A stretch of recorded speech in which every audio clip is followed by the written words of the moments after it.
Amici telespettatori, buonasera, ben ritrovati sulla Tenda TV. Riprendono le nostre trasmissioni con il programma sportivo Per Sport.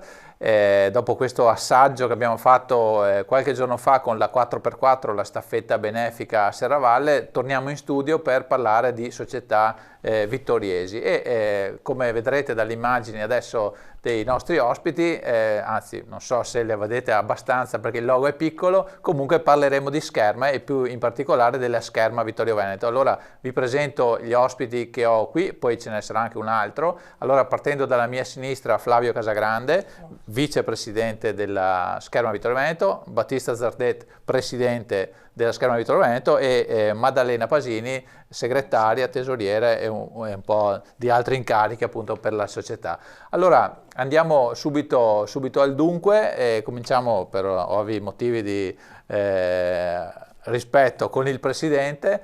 Allora, presidente Zardet, intanto gli sportivi vittoriesi Zardet lo conoscono perché è uno sportivo di vecchia data, che non vuol dire per questione di età ma proprio per stile, nel senso che è un panatleta da sempre, è sempre stato impegnato nel mondo dello sport, in vari sport, ma questa sera parliamo di Scherma. Allora, presidente, la Scherma Vittorio Veneto è rinata, e uso il termine apposta, è rinata nel 2014 se non ricordo male, ma c'è già stata una Scherma Vittorio Veneto che è nata negli anni 70, giusto presidente? Sì, buonasera. Vorrei dire che è una società storica, la società Scherma Vittorio Veneto, nata in quegli anni, poi successivamente da Vittorio Veneto hanno aperto a Conegliano, comunque Vittorio Veneto. Un po' di orgoglio vittoriese ci sta. È un po' di orgoglio vittoriese. È giusto. Anche perché abbiamo avuto dei buoni atleti e poi per motivi diversi negli anni 80 si è chiusa e 5 anni fa, merito anche del vicepresidente Flavio, che era un atleta allora, ha detto perché non riaprire. Allora presidente, mi sembra giusto citare per la vecchia Scherma Vittorio Veneto il maestro Rossi, no? Maestro Aldo Rossi, che un po' tutti noi della mia età così conoscevamo come era l'emblema della Scherma, no? Diciamo lui come esempio della vecchia società. È corretto questo?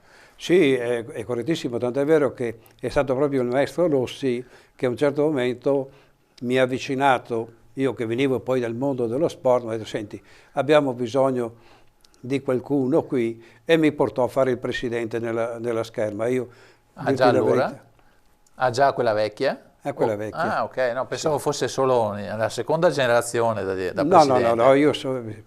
Quindi è presidente da 50 anni praticamente quasi. Presidente. Beh, insomma non è da poco, non anche 50.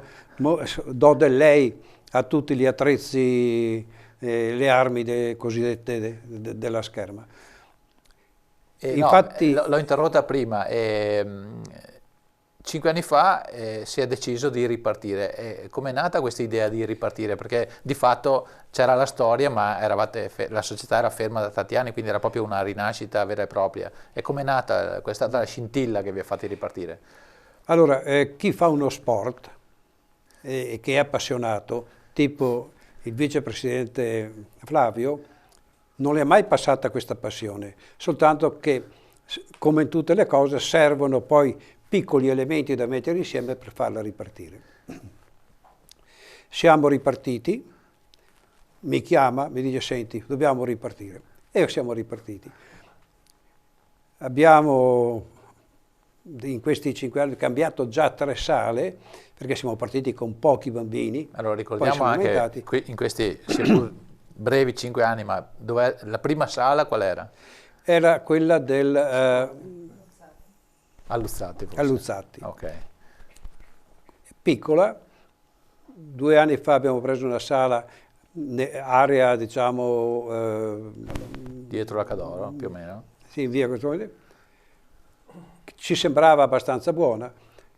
Gli atleti, per fortuna, ci seguono e sono aumentati, e quest'anno come hai visto, abbiamo inaugurato una nuova sala. Ecco, è giusto dire anche ai nostri telespettatori, che non sono tutti esperti di scherma, che la scherma non si può praticare in una palestra qualsiasi, perché ci sono delle pedane che vanno montate e non si può da un'ora all'altra montare e smontare le pedane come per giocare a pallacanestro piuttosto che a pallavolo. Lì è una sala che va occupata, giusto? Ecco, questo è uno dei problemi dello spazio per la scherma, perché la scherma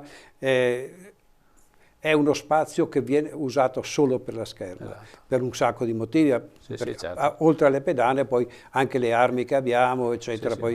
E quindi avete un merito che avete sicuramente è anche di essere riusciti a trovare uno spazio nuovo. Allora, passiamo a Flavio Casagrande. Abbiamo detto, ci ha detto il presidente Zardet, un atleta di vecchia data, ora ancora atleta immagino, ma anche allenatore. Infatti dovremmo fare in fretta perché c'è gli atleti che lo aspettano in sala. Allora, da esperto tecnico volevo farti una domanda che per me e per chi è profano come me è quella forse più curiosa, perché in TV quando ci sono le Olimpiadi in genere si guarda la scherma, no? Anche perché la scherma porta gli allori all'Italia, a differenza degli altri sport che vediamo in TV tutto il resto dei 4 anni. E allora ci sono 3 discipline diverse, no? Fioretto, sciabola e spada.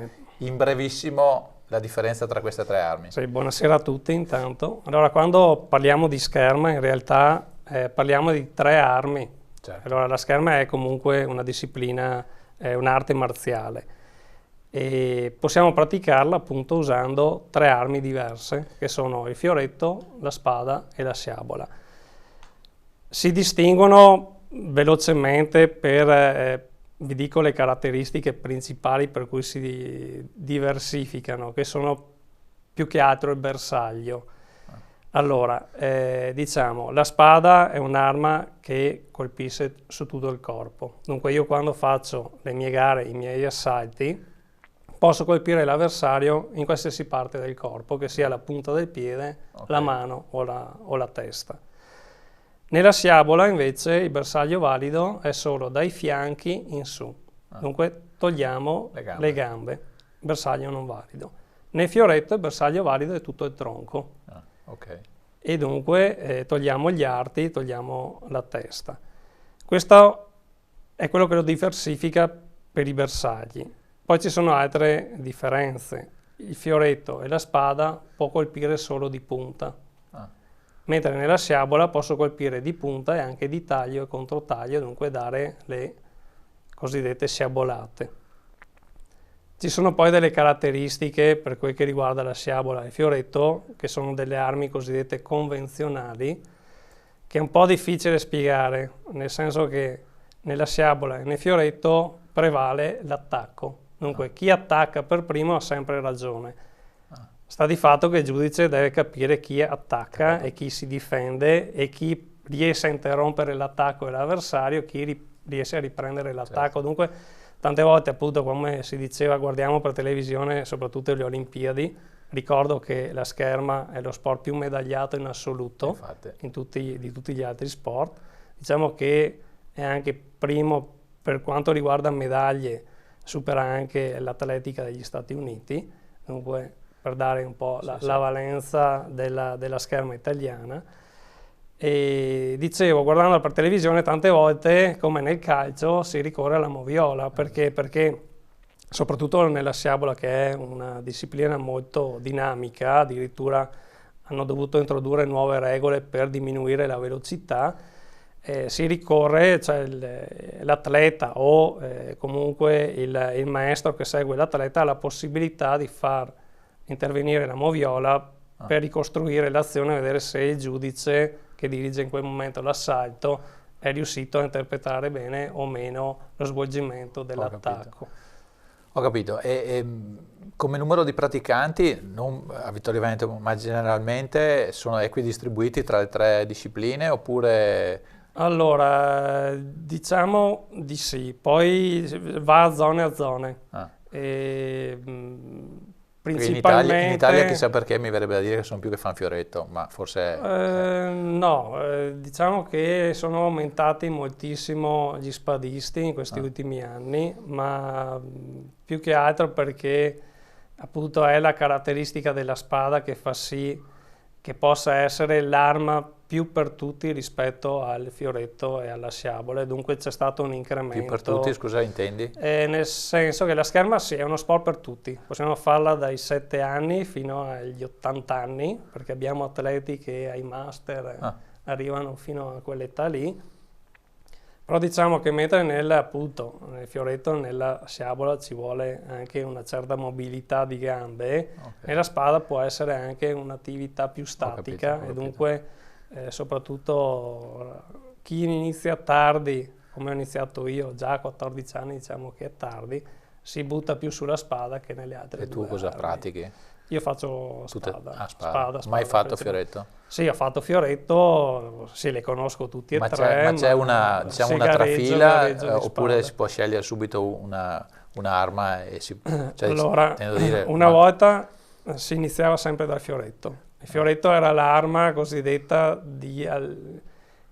spratico della scherma, nel senso che era l'arma più leggera, dunque il bambino che arrivava in sala iniziava a far fioretto.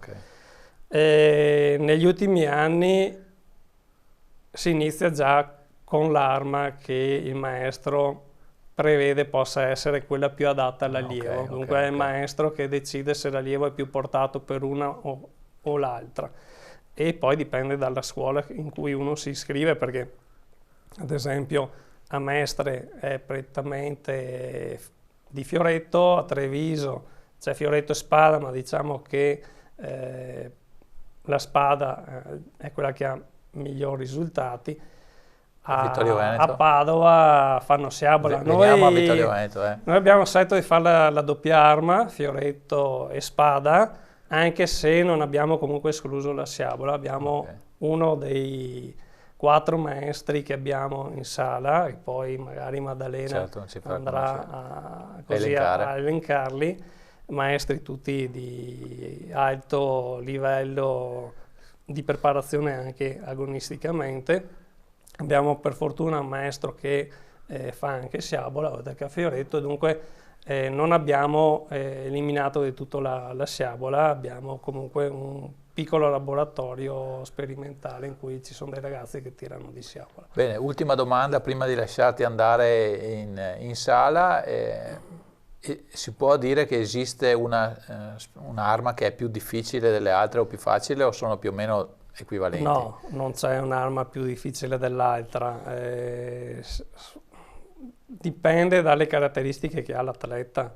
Ripeto, in base a uno se è più velleitario, se è più portato all'attacco, o se è più attendista e sta più in difesa.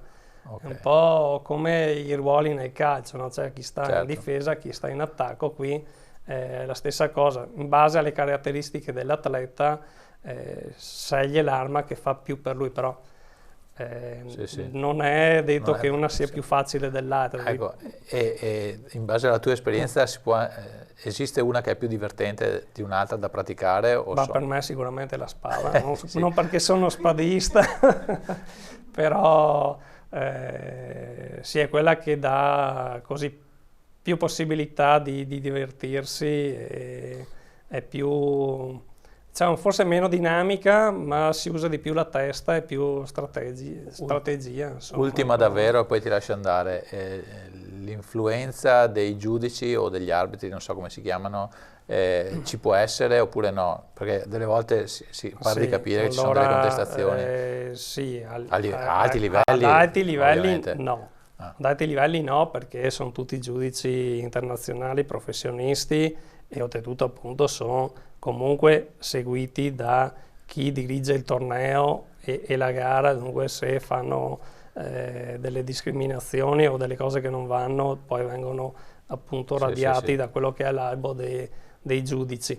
È più facile nelle categorie più basse, inferiori, perché ci sono i ragazzi giovani, e dunque soprattutto per quel che riguarda il fioretto e la sciabola, come dicevo prima, in quelle gare lì non c'è la possibilità di avere la moviola, dunque è più facile che magari un errore può essere l'errore del giudice ci stia. Può essere anche determinante. Va bene, allora ringraziamo Flavio Casagrande, lo lasciamo tornare dai suoi atleti in palestra, e in sala, scusate, questa deformazione professionale da sportivo generalista, e a questo punto vediamo qualche immagine della nuova sala della Scherma Vittorio Veneto che è stata inaugurata qualche giorno fa.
Allora abbiamo visto queste immagini girate qualche giorno fa proprio della inaugurazione della nuova sala. Abbiamo detto, il Presidente ci ha detto prima che è stato necessario già in 5 anni cambiare 3 sale proprio per l'aumento del numero dei praticanti e dei tesserati della Scherma Vittorio Veneto. Allora a Maddalena Pasini, che torno a salutare, chiedo appunto di spiegarci un po' intanto dove è questa nuova sala e perché, cioè quanti siete ormai diventati i tesserati della Scherma Vittorio Veneto? Allora, buonasera. Allora, noi siamo stati costretti a cambiare sala purtroppo perché stavamo bene dove eravamo. Purtroppo o per fortuna? Sì, purtroppo e per fortuna, però ci è dispiaciuto comunque certo. lasciare la sala dove eravamo e siamo stati fortunati perché siamo stati accolti dalla Curia di Vittorio Veneto. Adesso ci troviamo in seminario vescovile, presso il seminario in Duomo a Vittorio Veneto. Siamo partiti, diciamo così, con 10-12 atleti. 5 anni fa questo? Okay. Diciamo che questo è il 4º anno di iscrizione alla federazione. 4 anni fa. Questo è il 4º anno di iscrizione alla Federazione Italiana Scherma. E quindi partecipiamo a gare nazionali e internazionali. E siamo arrivati a quasi 50 atleti. Ah, però. Sì. E adesso ne abbiamo una quindicina in prova, perché da noi c'è la possibilità di fare 4 prove gratuite e queste non sono assolutamente vincolanti per le famiglie, in modo tale che il ragazzino o l'adulto possa avvicinarsi alla scherma e capire se può piacere o meno. Da noi arrivano ragazzini dai 6 anni fino ai 60, più o meno. I ragazzini di 60. Lo scorso anno, durante il periodo natalizio, è arrivato questo master, questo adulto, e sta continuando a praticare e dal prossimo mese comincerà le gare, che ha 60 anni, che è il nostro master, tra virgolette, più anziano, più maturo, dai, diciamo, più maturo. Ci sta. Però diciamo che dai 7 anni i maestri preferiscono che abbiano frequentato o che stiano frequentando più o meno la seconda elementare, perché da scherma è sì uno sport dinamico, perché ha bisogno anche di concentrazione. Certo. E quindi quel minimo di concentrazione ci vuole, Certo, e ci vuole una maturità in questo certo. senso. Volevo chiederti, l'attività si svolge sulla base di corsi, diciamo, o è un allenamento? Cioè, prima ci saranno dei corsi e poi ci sarà un allenamento, immagino. Allora, E diciamo che ogni domanda. atleta è diviso per fasce d'età. Ok. Allora, i piccolini, diciamo così, che vanno dai 7 ai 9 anni, si allenano ogni lunedì e mercoledì, dalle 17:30 alle 18:30. In sala da noi fanno una prima parte di allenamento tutti insieme. Sì. Poi c'è sempre a disposizione almeno un maestro per ogni bambino che fa lezione individuale.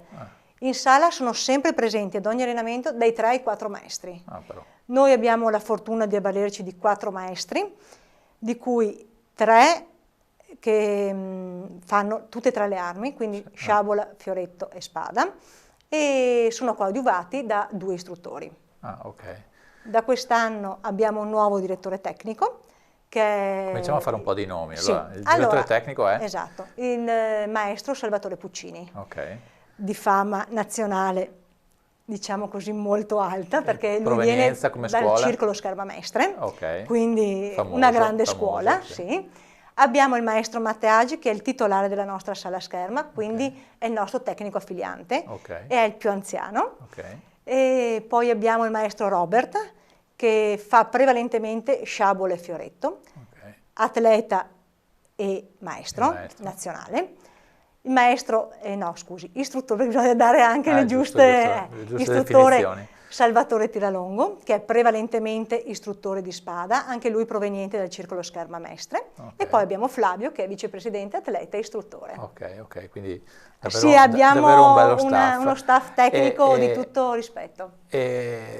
Del resto, se dovete avere tutti i tecnici in sala con tutti questi atleti, è chiaro che bisogna avere anche tanti tecnici. Sì, sono divisi per categoria, immagino. perciò insomma sono sempre più o meno comunque una ventina per categoria. Quindi fate attività quanti giorni alla settimana? 3 volte alla settimana, cominciano alle 17:30 i piccoli, fino alle 22:30 circa, finiscono i master. E poi ci saranno le gare eventualmente nel fine settimana. Esatto, noi questo fine settimana saremo a Montecchio Maggiore, dove c'è la prima selezione regionale per nazionali assoluti, e portiamo una quindicina di atleti, dai cadetti fino ai master, quindi assoluti vanno dai 16 anni in su. Ok, domanda, è necessario, diciamo, fare agonismo o si può anche venire Assolutamente no. a fare... Assolutamente no. Ma allora, noi siamo una squadra agonista, però niente dice che non possono venire semplicemente per divertirsi, cioè questo è il nostro spirito.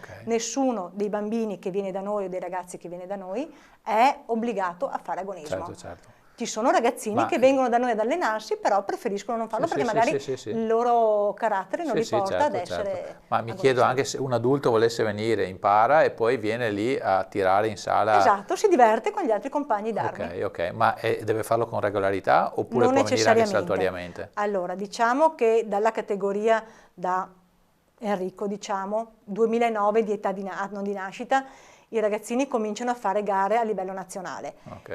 Noi mettiamo a disposizione la sala 3 volte alla settimana, loro avrebbero 3 allenamenti a settimana di 1 ora e mezza ciascuno, però i compiti, gli impegni che possono essere il catechismo o altre attività extrascolastiche magari non permettono loro di essere presenti 3 volte alla settimana. Non è indispensabile, possono venire semplicemente a divertirsi.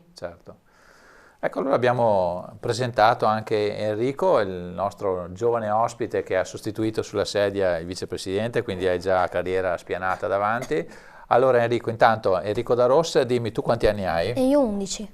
11, quindi anni. Sei del 2008? 2008. Ok. E da quanti anni pratichi? 4. Da Questo 4 è il quarto. Anni. Ok. Allora la domanda che io ti faccio, avendo un figlio che ha quasi la tua età, è perché non sei andato a giocare a calcio, per esempio?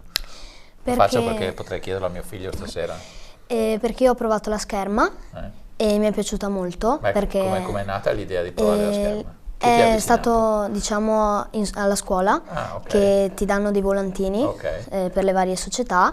Io ho deciso di andare a provare a fare scherma, dato che mi sono sempre piaciute le spade, anche da piccolo. Ah, ok. E ho provato e mi è piaciuto perché è comunque uno sport che ti impara a combattere per ottenere le cose, quindi a non mollare, e poi è anche un ottimo modo per sfogarsi, diciamo, se hai avuto una giornata brutta vai in pedana a sfogarti. Presidente, i ragazzi qua crescono, crescono anche, sì, parlano anche bene. Allora Enrico, dimmi una cosa, tu fai 3 allenamenti alla settimana?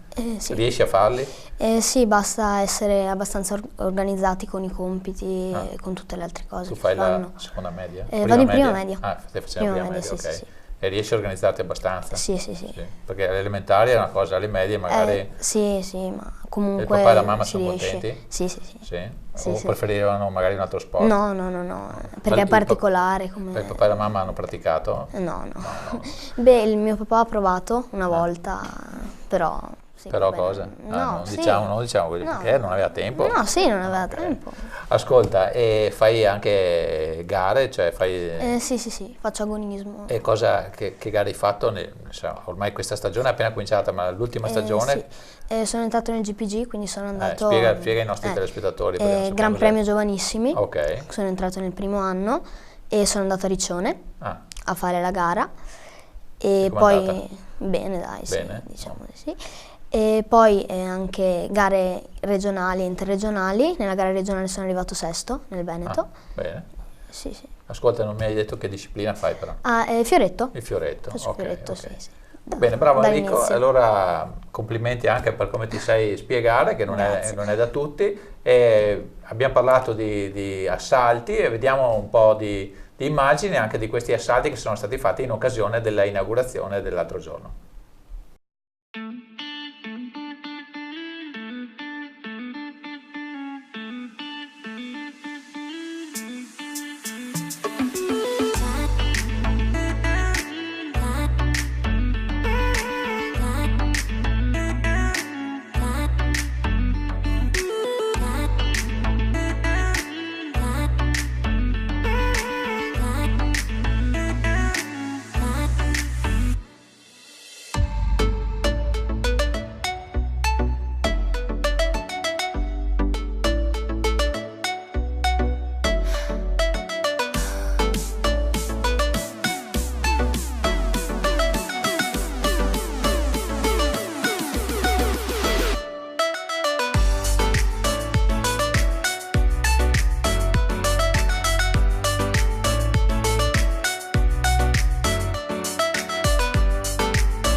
Allora abbiamo visto questo assalto, questa esibizione che c'è stata tra due giovani atleti della Scherma di Tormento. Maddalena, aiutaci, chi erano gli atleti che abbiamo visto? Allora, Davide da Rossa e Zanella Samuele. Ok.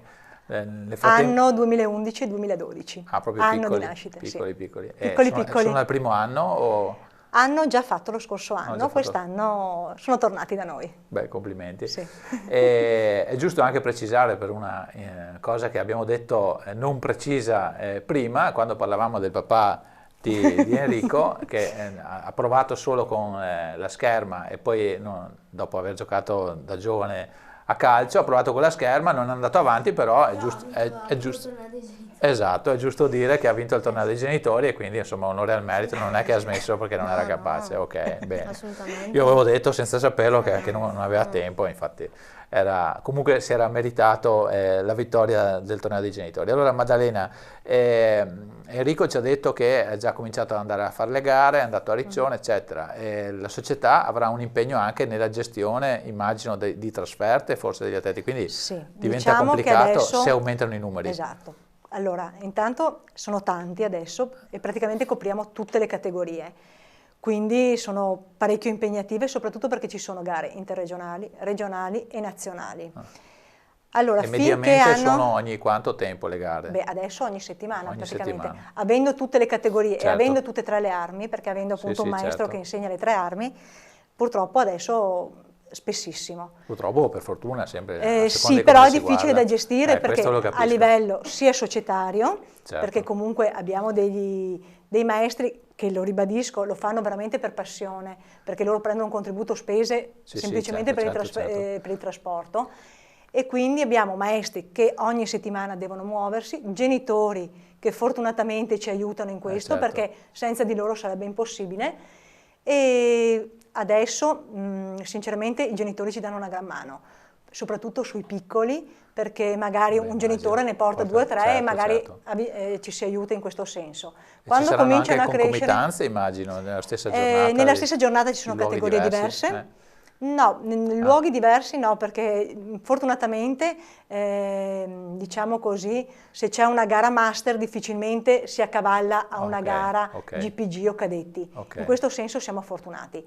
Però le gare non tanto dei piccoli, ma per quanto riguarda, io parlo per mia figlia perché io sono mamma anche di un atleta, che ormai fanno gare a livello nazionale, sono parecchio distanti, perché stiamo parlando di Terni, parliamo di Legnano.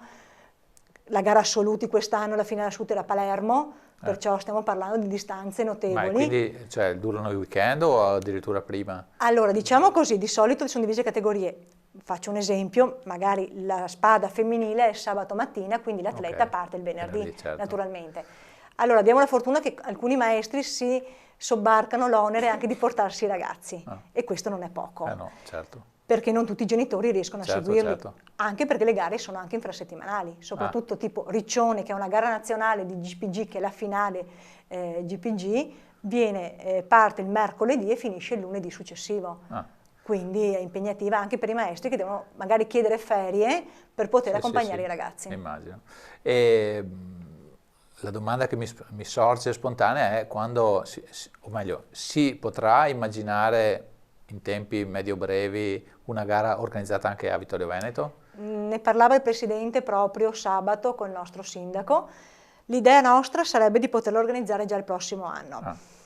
Diciamo che per il prossimo anno intendiamo 2020 o la prossima stagione agonistica? 2020-2021, sicuramente. Anche perché Vittorio Veneto dovrà offrirci un bacino d'utenza molto elevato, perché stiamo parlando di gare con 400-500 atleti. Ah, però? Sì. Cioè una gara, anche cominciando con la prima gara, già 400-500? A meno che non si faccia una gara di una determinata categoria e quindi ristretta.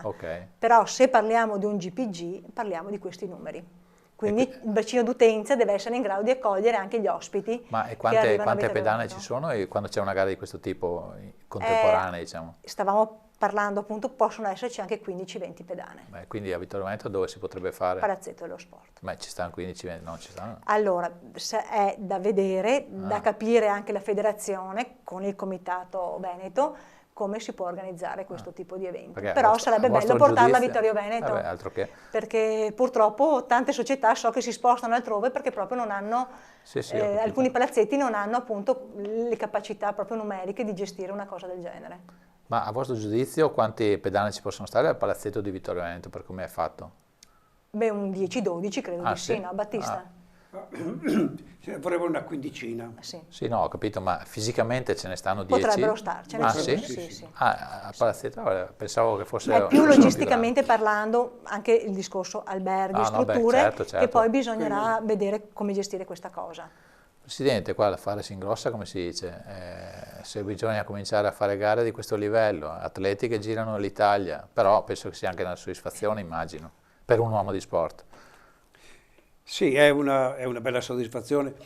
Il merito le vai ovviamente al mio vice che adesso è in sala, e a Maddalena che è una dei pilastri, poi c'è anche Eloisia che gestiscono.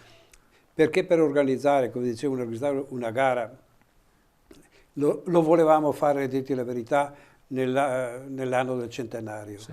Però eravamo in grado, sia sotto l'aspetto finanziario e organizzativo. Certo, Perché sì, ma immagino, perché con questi numeri non è uno scherzo adesso per nessuno.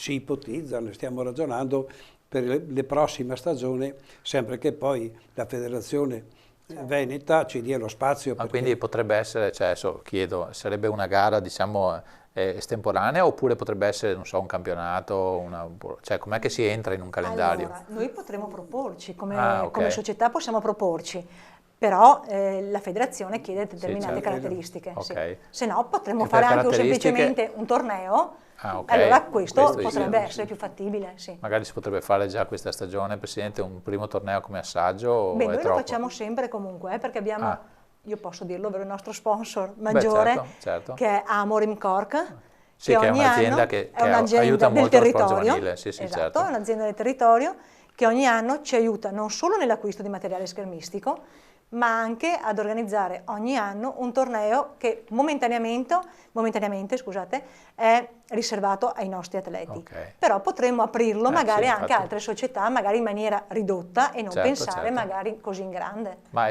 questo lo fate in sala vostra, immagino? Questo, sì, l'abbiamo sempre fatto in sala nostra. E dovendo aprire ad altri è necessario, perché penso che sia anche un problema se bisogna cominciare a cercare un'altra sede per il torneo. Lo scorso anno l'abbiamo fatto in via Berlese, onestamente, okay. perché eravamo già troppi per riuscire a gestire la sala in via del Gessolino. Sì. Esatto. E quindi se dovessimo aprirlo ad altre società, ma in quella anche dove siete adesso? Probabilmente sì, cioè, sono poche le 3 pedane, dovremmo comunque chiedere magari o via Berlese o eventualmente il palazzetto per aprirlo ad altre società. Un'altra domanda, così anche da genitore se vogliamo, è uno sport costoso per i praticanti la scherma oppure se no? volete posso anche dire le cifre, da noi non c'è niente di... è tutto molto limpido. Certo, immagino. Allora, fino all'anno di nascita 2010, quest'anno, la quota di iscrizione è di 35 euro all'anno, poi noi chiediamo 30 euro al mese di attività, sono 2 volte alla settimana per i bambini fino ai 9 anni e 3 volte alla settimana dopo. Ma l'abbigliamento, le armi, quelle sono di proprietà? Allora, sì, il ragazzino di solito che comincia e poi si appassiona sceglie comunque di acquistarlo.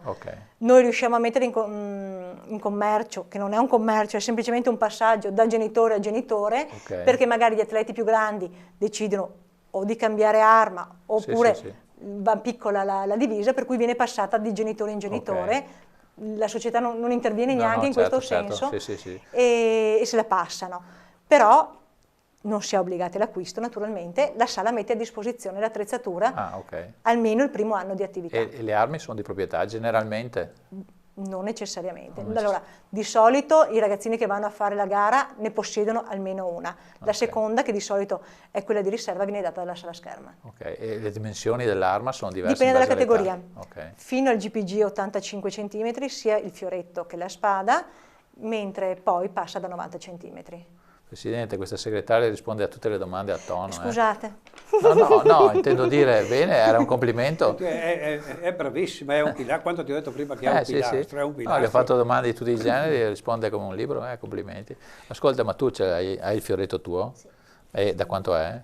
È 85. 85. E perché fioretto? Perché prima Flavio ci diceva che lui preferisce la spada. Beh, sì, ho iniziato con fioretto. E poi mi sono appassionato, ho continuato con fioretto. Ma hai mai provato le altre armi? No, per il momento non ho provato comunque. Così ti incuriosisce a provarla? Beh, ma in realtà io starei anche fermo sul fioretto. Stai fermo sul fioretto? Sì, vabbè, specialmente se ottieni i risultati, Presidente, allora, mi pare che comunque ci sia tanta carne al fuoco. Lei pensa che il bacino di Vittorio Veneto abbia già dato il massimo come diciamo numero di praticanti? Anzi, una cosa che non vi ho chiesto, quanti su 100 diciamo o su 50 sul totale dei vostri, quanti sono vittoriesi e quanti vengono anche un po' da fuori? Allora, più o meno, senza numeri precisi. A Vittorio Veneto, lo sai meglio di me, abbiamo circa 60 società sportive, sportive, quindi certo. Delle varie discipline, il numero ovviamente potrebbe crescere.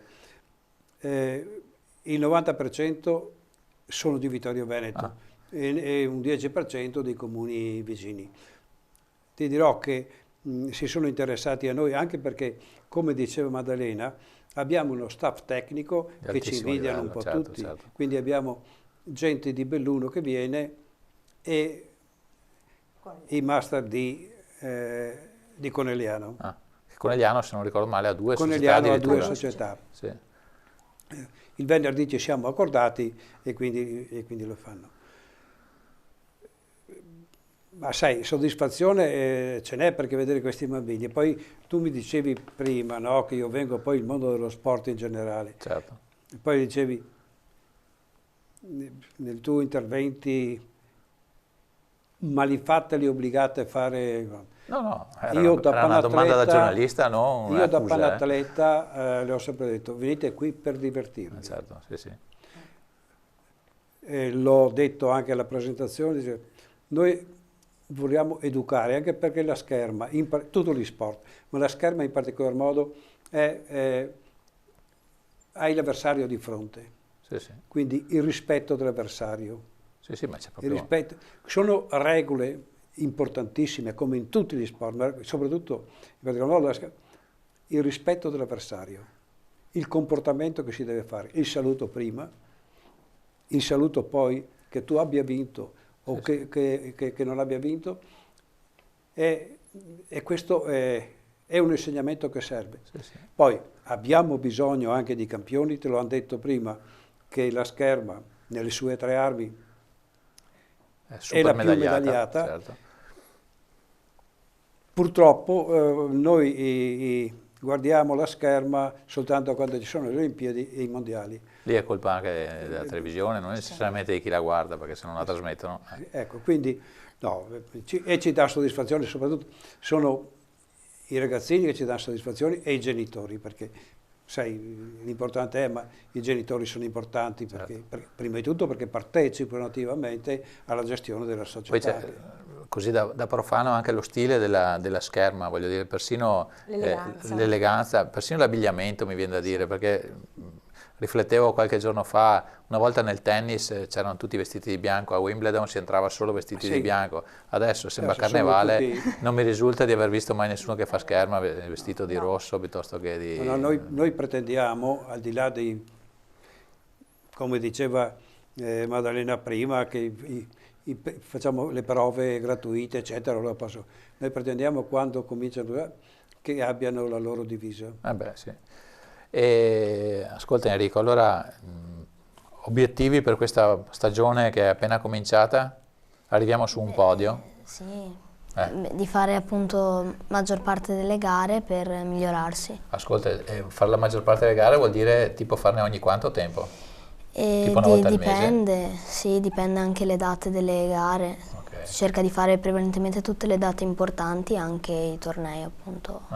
Ascolta, e tu quando ti alleni hai sempre gli stessi amici con cui ti alleni oppure cambiano anche? No, diciamo di sì, perché facendo fioretto tiro con quelli che fanno fioretto, perché ogni arma tira con... Giusto. Ascolta, e c'è anche un po' di rivalità tra di voi? Tu ne hai della tua età proprio esatta? Sì.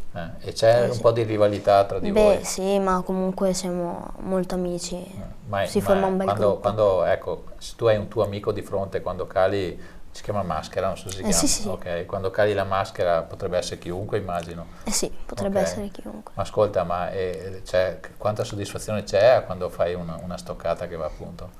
Tanta. Poi secondo te è come fare un gol o quasi di più?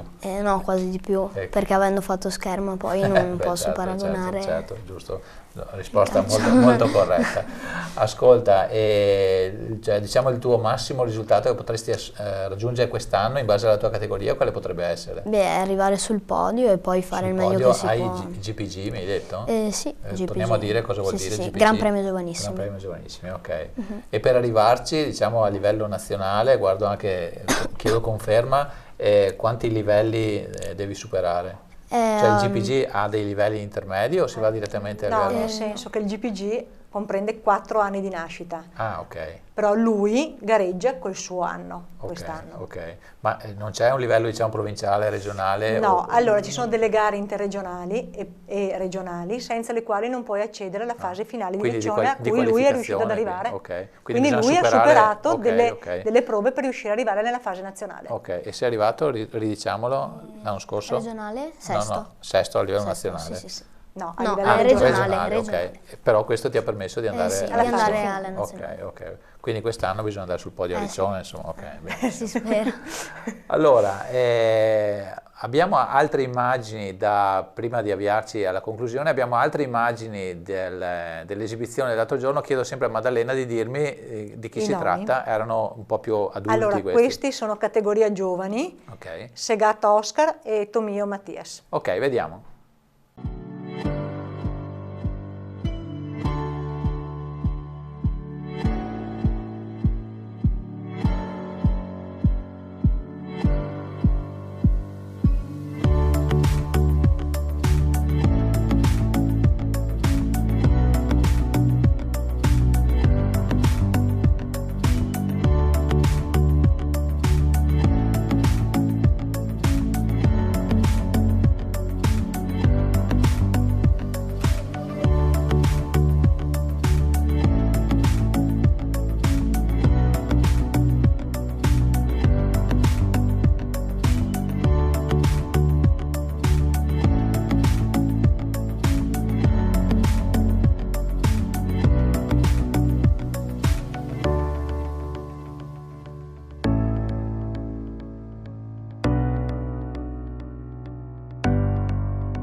Bene, abbiamo visto queste altre immagini davvero suggestive della nuova sala e di 2 altri atleti della Scherma Vittorio Veneto. Allora ci avviamo alla conclusione. Allora Enrico Daros, complimenti intanto per i tuoi risultati, in bocca al lupo per questa stagione e per le prossime. Poi magari un giorno ci verrai a raccontare se sei rimasto fermo sul fioretto o se sei andato su qualche altra disciplina.